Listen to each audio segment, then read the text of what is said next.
All right. I want to start by giving all glory and praises unto Lord Yahawah by Shem Yahawashi, Barakatah Yahawah, Barakatah Yahawashi, Barakatah Yahawah, and Barakatah Yahawashi. Coming at you again through the spirit and power of Yahweh by Shem Yahawashi, coming in the way of the Bashim Kakodash. Salakia.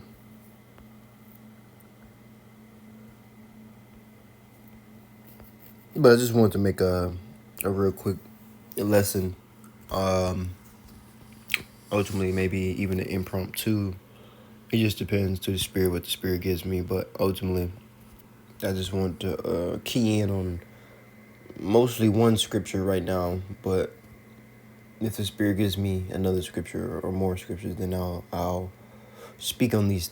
I'll speak on these things. But ultimately, with everything that's going on right now, we're in the new year of 2026, January, and prophecies are jumping off the page, man, and we're seeing ultimately the escalation of the prophecies that's going to lead to the MOTB, that's going to lead to World War III. We're seeing the beast, do things where it's like we understand that the beast is NATO in the EU according to the scriptures, but what I'm saying is we're seeing that the whore that rides the beast, when you go into the book of Revelation, and it goes into the whore that sitteth upon many waters, when you go into Revelations, the 17th chapter, I'll get that scripture. And like I said, I didn't have anything set up. I had like a few precepts maybe, but it's just gonna be through the spirit. Let's just get this in Revelations, the 17th chapter. Right here, just get right to the point.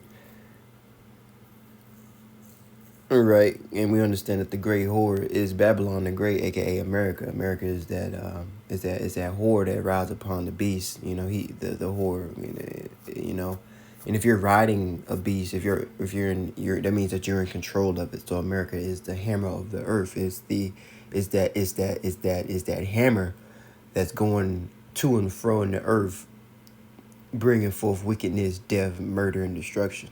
All right, because we understand that who's in rulership of Babylon the Great, aka America, in these times. Okay, who's ruling according to the scriptures? Esau, Edom, the so-called white man, woman, and child, is in the rulership seat right now. Mostly Amalek, Amalek, the damn tiny hats, the damn Jews, behind the scenes, the elites, of Amalek are the ones or the chief or the heads of Edom, Esau, Edom right now in these times. All right, and according to the scriptures, according to 2nd Esdras, the 6th chapter, going into the 8th and 9th verse, I do believe that we understand that Esau, Edom is the end of the world, and Jacob, Jacob being a progenitor, Jacob Slakia being a progenitor of the 12 tribes of the nation of Israel, because he went on to have 7 sons. Okay, that goes into Yasha Allah. Those are the sons of Israel. Okay, all right. Between these two nations, all right, is playing out a very important biblical prophecy of blessings. Two blessings are getting ready to clash. Okay, between the blessing of Esau Edom, a carnal blessing that was going to play out first. It had prevalence first through the spirit, but the main principal blessing is that of Yasha Allah. Okay, and we're gonna have the new bodies. We're gonna have all everything. You know what I'm saying? Immortality, all that. To the spirit. It's like Yahawah.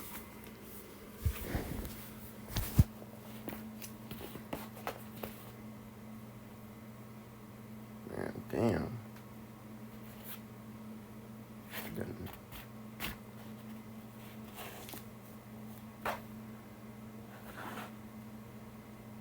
Shalakia, my bad. As I was reading, let's get into this Revelations real quick. Now, it says, Revelation is the first chapter. We'll jump into it. It says, and there came one of the 7 angels having 7 veils and talked with me. saying,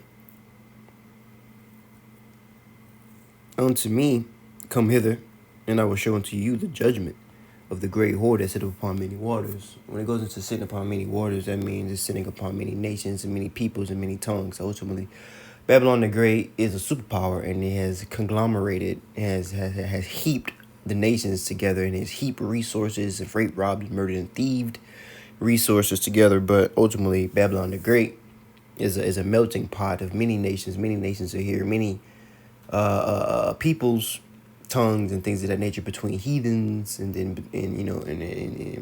between Israelites. All right. So this place is sitting upon many peoples, man. It has a power over many peoples.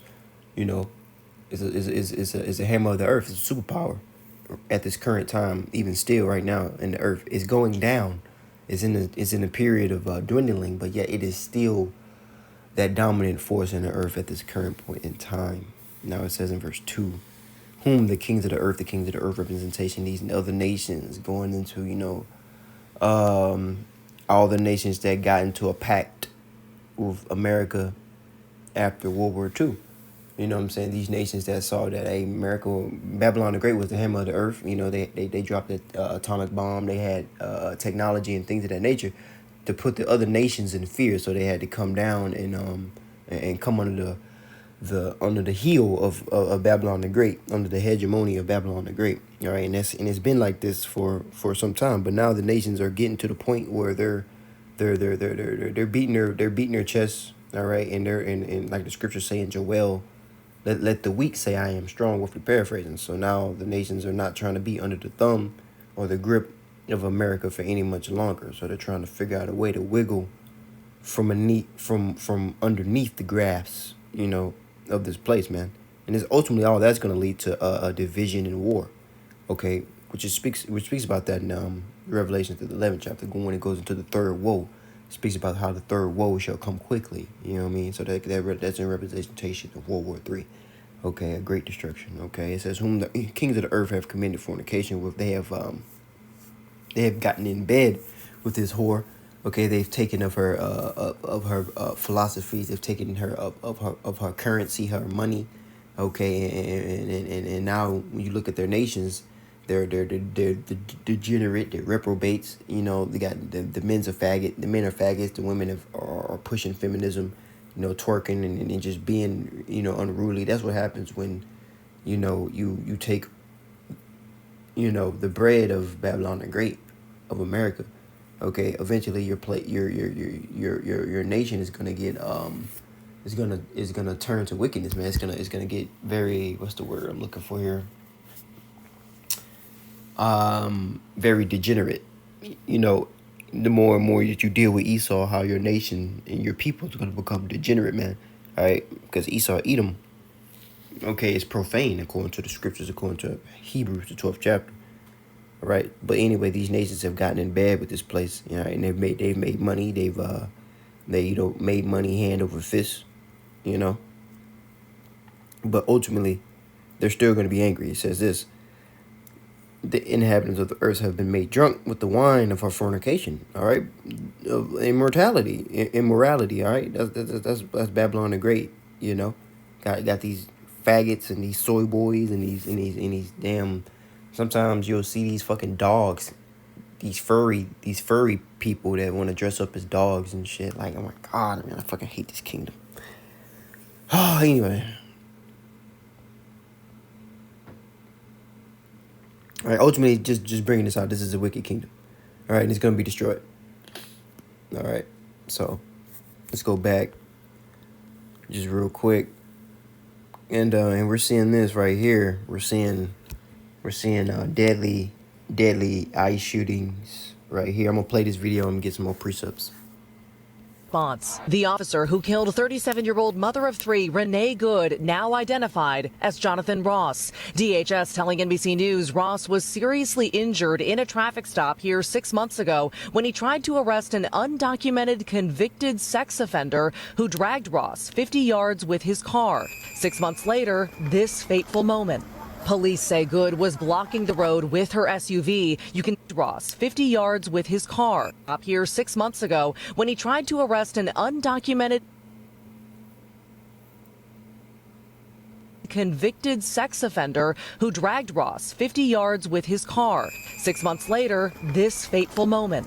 Police say Good was blocking the road with her SUV. You can see officers approach, Ross stepping in front of it. Good reverses before accelerating forward while turning. That's when authorities say Ross fired multiple shots. The Trump administration defending his actions, including Vice President J.D. Vance, in a rare appearance in the White House briefing room, saying without evidence that Good was radicalized. Pressed by NBC's Kelly O'Donnell. Is there a risk with you describing her as a deranged leftist, talking about very specific facts of these events, when an investigation is just beginning? Well, first of all, the Department of Justice is going to investigate this in this case. You have a woman who is trying to obstruct a legitimate law enforcement operation. I can believe that her death is a tragedy, while also recognizing that it's a tragedy of her own making. While local officials, including the city's mayor, dispute the Trump administration's narrative, and some expressing frustration with the investigation. You know, hey, the love of many shall wax cold, man. And this is ultimately, I mean, we're finna see more of a police state getting set up here. We're finna see more of a, you know, they're finna use this situation to bring order out of chaos. There's finna be more measures and unrighteous decrees declared from this particular incident, and we might see more of it. And it was only a matter of time before this happened. You know, we brothers arguing, we're going into this and saying how this was going to happen. You know, before it happened, through the spirit that someone was going to get unalived by one of these ICE troops.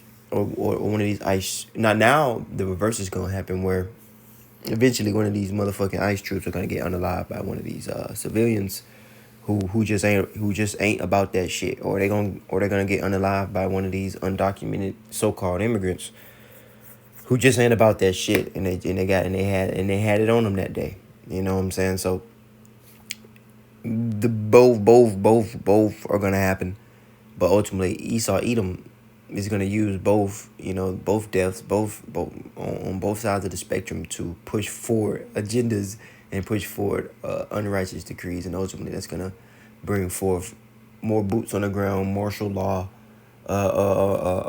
more of your so-called rights, even though you don't have any, being taken away, to the point where we get to the MOTB system, to the New World Order, to ultimately, you know, martial law, to where ultimately it's going to be do what we tell you to do or you're going to die. You know what I'm saying? People getting unalived by ICE troops. That's going to happen, bro. It's going to happen more, you know, because martial law and things of this is going to come. Troops unaliving civilians for little to nothing is going to happen. We're coming to a very draconian and very wicked time, man. That's why I brought out, roughly paraphrasing, that the love of many shall wax cold. All right, and this is and if you go back, the person that got shot was a white woman. It doesn't show her for some reason. Well, it said her name, but it didn't show her picture, so that's weird. But I know that that who died was some white. It wasn't even an immigrant, you know, just shot some random, you know, whatever, bro. Egyptian against Egyptian, you know, Edomites killing Edomites. It ain't nothing new. Okay. All right. So, but through the spirit, we're seeing, like I say, the continual escalation of prophecy. In this new year, we're going to continue to see more of that continuously to keep happening. More and more prophecy coming to pass. More and more of a shit hitting the fan. You know what I'm saying? More and more of Esau Edom coming down the pike with unrighteous decrees, ultimately to set up his new world order. You know? Let me get a preacher up here.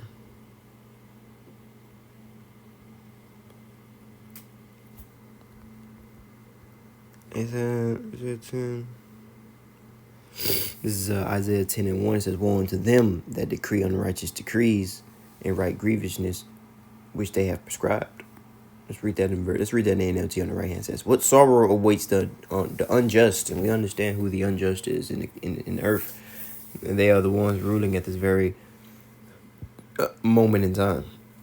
It says, "The unjust judges those who issue unfair laws," man, and the laws and the things that Esau Edom is going to push on the earth in this new year and continuously is going to continue to be at the detriment of the people. The people, scriptures speak about how if the righteous were in authority, the people will rejoice, but the righteous are not in authority, so the people are not rejoicing. The people are in the spirit of mourning. Therefore, we understand that the wicked are in rulership at this current point in time.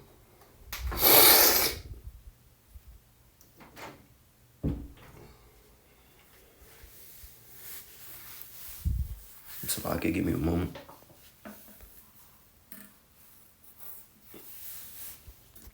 Let's go back here and I feel like there was one more video that I wanted to. There was one more video. Yeah, I don't know if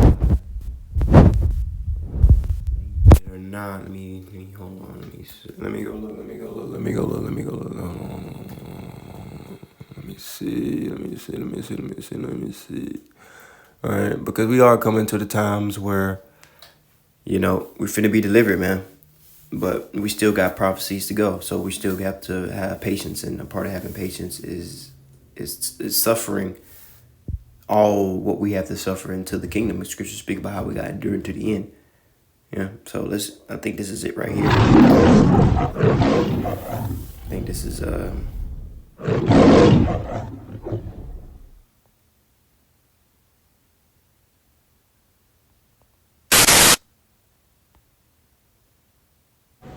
Until white supremacy is dismantled across the globe, there will never be peace. There will always be war, death in mass numbers, destruction, corruption, total chaos until it's dismantled. Mind you, they only make up 15%. And this the video, and she's speaking some real shit. You know what I'm saying? What she's saying is the Edomites are the fucking problem on the earth, and they need to get up out of here. And that's exactly what the Most High Yahawashi plan is.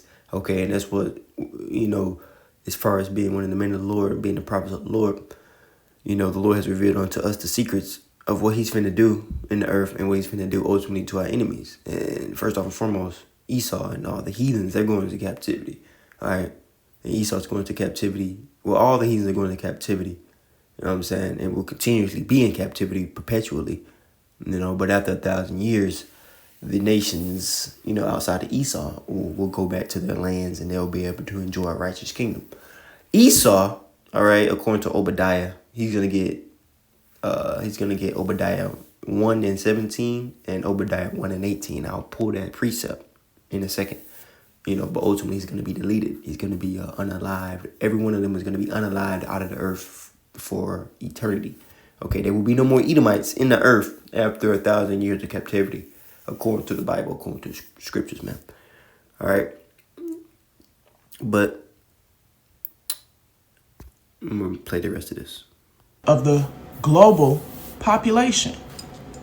The problem with that is the other 85%, the majority of them, side with them because it's profitable.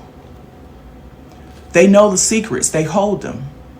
And until they begin to tell the truth, until the lands are given back to its rightful owners, there will never be peace.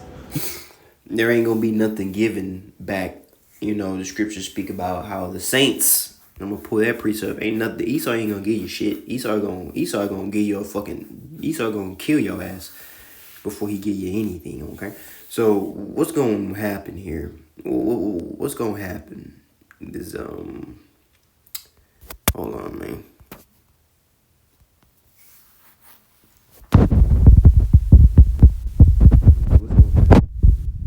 In Daniel, this is Daniel's 7 and 18, led by Yahawashi. But the saints is representation of the nation of Israel according to the scriptures. But it says, but the saints of the Most High shall take the kingdom. All right, we're gonna take it. Okay, we're gonna take it. We're gonna like in the same way that you take a woman, we're gonna take the kingdom. We ain't asking no permission. We ain't going, hey baby, let me take you on. Nah, on some real shit. The Lord Yahawashi is gonna put the spirit on us to take the kingdom, and we're gonna have spiritual powers. All right, and the Lord's gonna put new bodies on us, man. We're gonna be super. Okay. And it says here, Salaki, I'm kind of sick, but it says, but the saints of the Most High, okay, the Israelites, Yahshua, shall take the kingdom and possess it, the kingdom forever and ever. So we're waiting. We're being patient. But Esau he gotta go, man. Okay, he gotta go, and what the world on the world stage is seeing is the hypocrisy of the nation of Esau over here in Babylon, along with these fucking Amalekites, these so-called Jews over here, and how they move in the earth. Okay, and that's gonna anger the nations, the allies of Babylon the Great. Okay, and the enemies of Babylon the Great. They already gonna shoot missiles on this place, but then with the angering of your allies, namely NATO, EU, they're also going to turn on you and hate the whore and burn her, according to the scriptures, with fire. Okay, and that's going to be nuclear ICBM missiles fired off from the other nations and Babylon the Great's own allies. According to the scriptures, this place will be destroyed by nuclear thermal missiles. Okay.